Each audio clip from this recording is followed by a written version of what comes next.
Now, understandably, when we do talk about WCW in 2021, it's all doom and it's all gloom and it's all that Vince Russo and his terrible ideas. But look, at one point, it was the biggest wrestling company in the world, and there was a reason for that, because a lot of what they were doing absolutely kicked ass. But time and time again, we've talked about the NWO, we've talked about DDP, we've talked about Sting, but there are a few events that happen just under the radar that I, Simon Miller from What Culture, have decided we should talk about right now. So yeah, we've already summed it up. Here is 10 awesome WCW moments we have all forgotten about. Number 10, Super Kalo. WCW's Cruiserweight division was awesome. Like, not only did it introduce this style to a bunch of wrestling fans that didn't know what was going on, it's like wrestlers flying into their face, but we also learned about Eddie Guerrero, Chris Jericho, Dean Malenko, Juventud Guerrero, Rey flipping Mysterio, maybe the best wrestler ever. It was tremendous. We talk about these dudes all the time though, but someone that never gets brought up is Super Kalo. Now I know he looked weird when he came to the ring in his hat and his weird sunglasses, but he gave 110% in every single match. I remember one against PARKA where he threw himself so hard when he was on the outside, he ended up in the third row and probably got a few lawsuits from the audience. He was really fun to watch though, and I have decided that he deserves his due. I don't know if a bald man ranting on the internet is that due, but it's all I can do, and I'm giving it to him. Super Kalo. Number 9, Ric Flair versus Brian Pillman. Much like our previous entry, there are a bunch of names that almost automatically you will think of when the name Ric Flair comes up. Dusty Rhodes, Sting, Ricky Steamboat. We could do this forever, but we're not, and instead I'm just going to say the name Brian Pillman. Now, I'm not saying that these two had matches on the scale of some of the people I've just mentioned, but when it comes to awesome WCW moments you've forgotten about, you've got to mention Pillman versus Flair. I mean, they fought a few times under the World Championship Wrestling banner, but their best one came in 1991. The Nature Boy was putting his title on the line against Flying Brian, and this was just everything you want in wrestling. Ric Flair was being the dirtiest player in the game. Brian Pillman had found his momentum as a super babyface, and the only reason it kind of sucks is the stupid finish, because Arn Anderson's out there, and then El Gigante saves Brian Pillman, and that made no sense, but if you ignore that, it's a really good match. So yeah, it's not a classic, but you should check it out all the same on that old WWE network. That makes no sense either, does it? You can watch WCW matches on the WCW network. Imagine I told you that in the early 90s. Number 8, Mike Awesome versus ICP on Top of a Bus. Right, I am not pretending that Mike Awesome, who's playing that 70s guy, taking on Shaggy 2 Dope and Violent J, whatever the hell they called it, in a hardcore match is any good. In fact, it's not. It pretty much is the worst thing you're ever going to see in your life. And I don't know why it happened, and I don't know who decided it had to happen on Top of a Bus, but here's the twist and here's the thing. It sucks so bad, it is damn entertaining. So if you're looking to have a laugh and entertain yourself, which is what wrestling is meant to do, you should absolutely go and watch this, especially for all the botches and when everybody just falls off the bus. I will say that all things considered, ICP are far better than I remember, and you can tell they're passionate and you can tell they care. But yes, this is an absolute travesty of sports entertainment, and because of that, it's an absolute gem. Number 7, Jim Duggan in Team Canada. Hacksaw Jim Duggan was the ultimate babyface. He went, oh, he carried a big 2x4 around, and he loved the United States of America. He was easy to love and one hell of a brawler. He knew what he was doing, which is why, of course, in WCW, they looked at all of that and went, nah, we're gonna turn you heel. The company went all in on this as well, because not only did he turn his back to the fans, but he also turned his back on his country and indeed joined Team Canada. This sounds awful on paper, but I guess it's a testament to the performer that actually it's pretty great. Like, Hacksaw hams it up to the 9s and he's the ultimate villain going, oh, I hate America now, but I love being up north. And when it comes to the year 2000 in WCW, there are not a lot of highlights, but I'm gonna say, maybe quite controversially, that this is one of them. Number 6, Juventud GUERRERA versus BLITZKRIEG. WCW pay-per-views were so weird because they all followed the same format. You'd have your super duper stars who didn't really want to work a high intense match at the top of the card, and then the mid-card would just be full of guys trying to make a name for themselves and putting on some damn good contest. And then there was always one that was never advertised beforehand and just popped up when you were watching the show. But even then, 9 times out of 10, that one was actually quite good too, which was true at Spring Stampede 1999 when Juventud GUERRERA took on BLITZKRIEG. Instantly, you're likely to think this was just 10 minutes of move, move, move, move, move, move, move, move, move, and it certainly was that, but they do some dangerous stuff here, especially the Krieg He is putting his life on the line, and that's actually why he loses. But he gets caught by the Hoovy driver and goes down for the 1-2-3. But once again, this is much like Super Kayla. We're always looking at the obvious. You need to look under the bed sheets,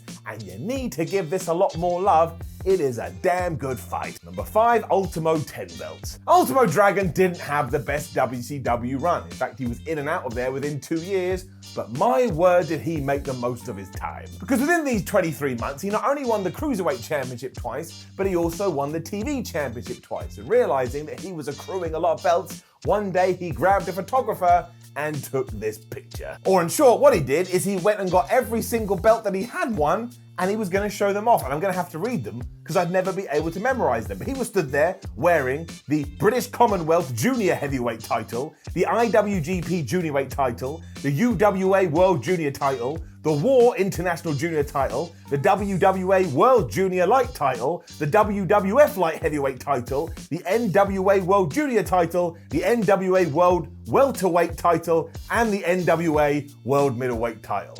I didn't even know this many belts existed. So he really didn't know what he was doing, and he made all these modern day 2 belts look like schmoes.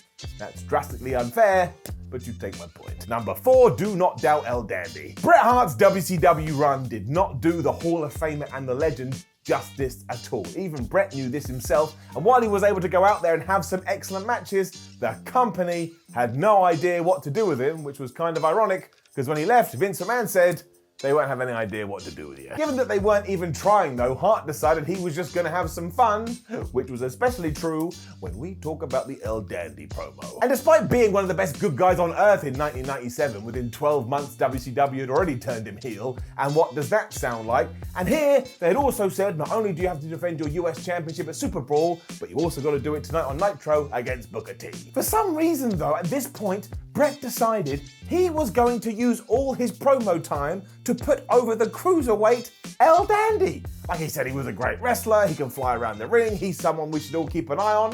And as a Bret Hart fan, I was like, all right, Bret, I now love El Dandy. Even when Gene Okerlund, who was conducting the interview, was like, why the hell are you talking about El Dandy? Bret Hart shot him down and actually said, don't you dare doubt El Dandy. And this wasn't a one-off too, he did it in another interview later on. As was quite clear, he was just trying to have as best possible time as he could, given that everything else was rubbish. Number 3, Perry Saturn leaves the flock. The flock was a great idea, and many times it was well executed too. The problem with the sentence I just said though was many times, because every now and then, as always, WCW dropped the ball and didn't really know what to do with these cast of misfits. I still do have good memories of it though, as Raven pulled all the strings of the leader, and when it really peaked is when Perry Saturn had decided, you know what, I don't want to listen to you anymore, and I'm gonna go out on my own. It really kicked into gear where he started to find more and more success by himself, while also realizing that Raven was a doofus, and not only was he able to get every other member to come with him, but at Fall Brawl 98 he defeated Raven,